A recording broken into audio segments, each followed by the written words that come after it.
Persaksian akhir abad W.S. Rendra.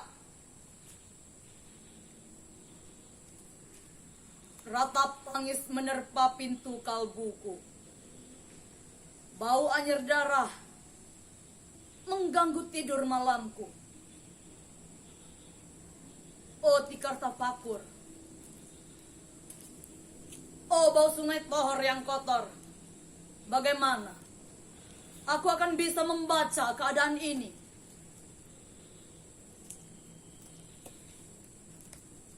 Di atas atap, kesepian nalar pikiran yang digalaukan oleh lampu-lampu kota yang bertengkar dengan malam. Aku menyerukan namamu, wahai para leluhur Nusantara.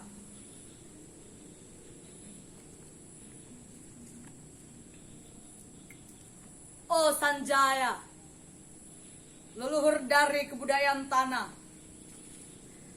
Oh Punawarman, leluhur dari kebudayaan air. Kedua wangsamu telah mampu mempersekutukan budaya dan tanah dan air. Oh Resi Kuturang, oh Resi Nirarta, empu-empu tampan yang penuh kedamaian. Telah kamu ajarkan tatanan hidup yang aneka dan sejahtera, yang dijaga oleh Dewan Hukum Adat. Oh, bagaimana aku bisa mengerti bahasa bising dari bangsaku kini?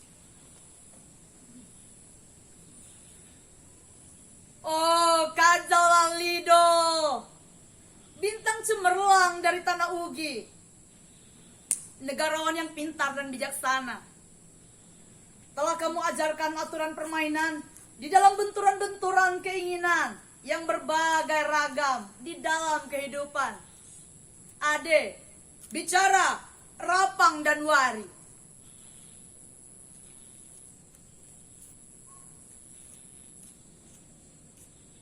Oh, lihatlah wajah-wajah berdarah dari rahim yang diperkosa, muncul dari puing-puing tatanan hidup yang porak-poranda. Kejahatan kasat mata, tertawa tanpa pengadilan, kekuasaan kekerasan berak dan berdahat di atas bendera kebangsaan. Oh anak cucuku di zaman cybernetik, bagaimana akan kalian baca prasasti dari zaman kami? Apakah kami akan mampu menjadi ilham kesimpulan, ataukah kami justru menjadi sumber masalah di dalam kehidupan?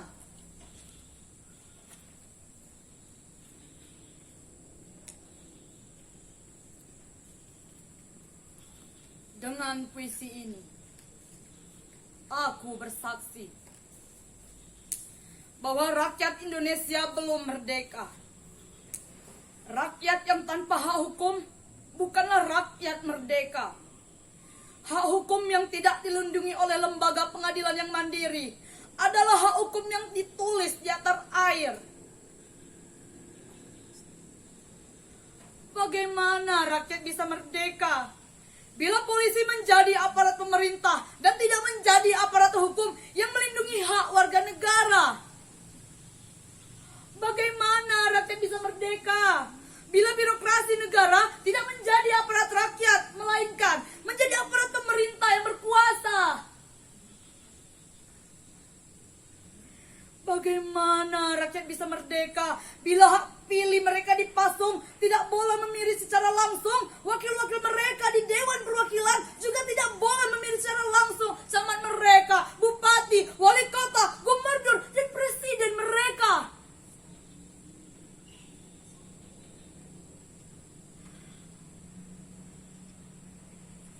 Dan partai-partai politik menganggap rakyat hanya abdi partai, yang dinamakan masa politik partai, kaulah partai, atau hamba partai.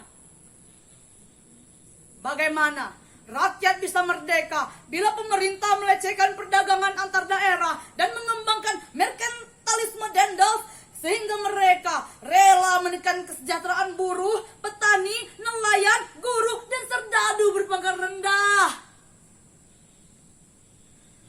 Bagaimana rakyat bisa merdeka bila provinsi-provinsi segera menjadi tanah jajahan pemerintah pusat? Tidak boleh mengatur ekonominya sendiri, tatanan hidup sendiri, dan juga keamanannya sendiri.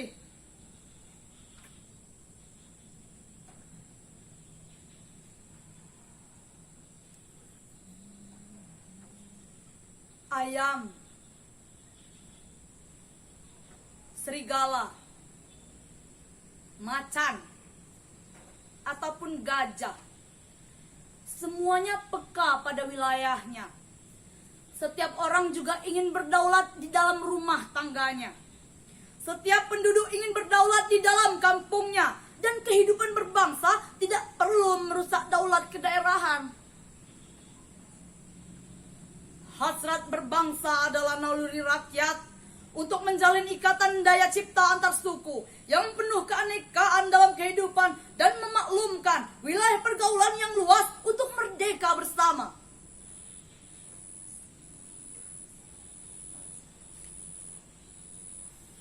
Tetapi lihatlah selubung kabut saat ini. Penjajahan tatanan uang, penjajahan modal, penjajahan kekerasan senjata, dan penjajahan oleh partai-partai politik masih merajalela di dalam negara.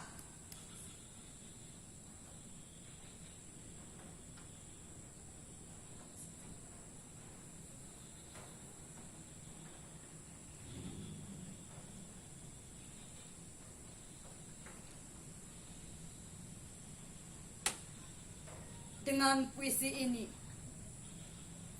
aku bersaksi bahwa sampai saat puisi ini aku tanda tangani, para elit politik yang berkedudukan ataupun yang masih di jalan tidak pernah memperjuangkan sarana-sarana kemerdekaan rakyat. Mereka hanya rusuh dan gaduh memperjuangkan kedaulatan golongan dan partainya sendiri.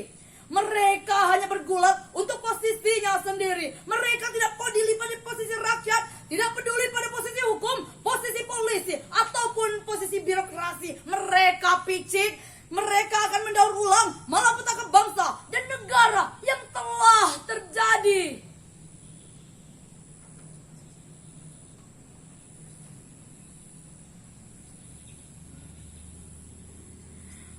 Oh Indonesia, Indonesia, negara yang kehilangan makna. Rakyat sudah dirusak atas tatanan hidupnya, berarti sudah dirusak dasar peradabannya. Dan akibatnya dirusak pula kemanusiaannya. Maka sekarang negara tinggal menjadi peta. Itu pun peta yang lusuh dan hampir sobek pula.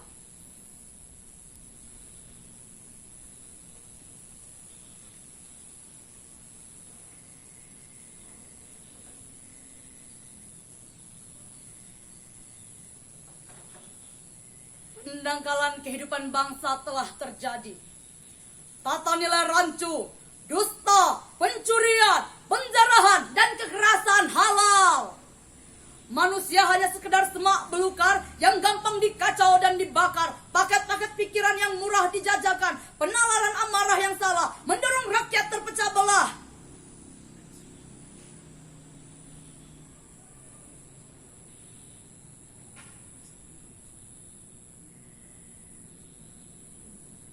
Negara tidak mungkin kembali diutuhkan tanpa rakyatnya dimanusiakan. Dan manusia tidak mungkin menjadi manusia tanpa dihidupkan hati nuraninya.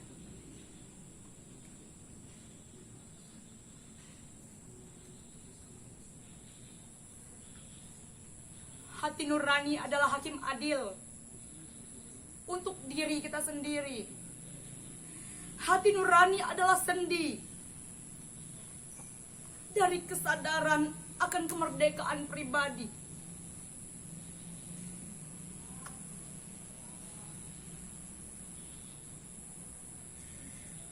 Dengan puisi ini, aku bersaksi bahwa hati nurani itu meski dibakar tidak bisa menjadi abu.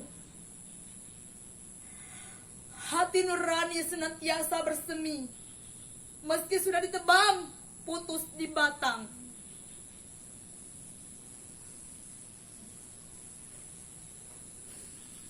Begitulah fitrah manusia, ciptaan Tuhan yang Maha Esa.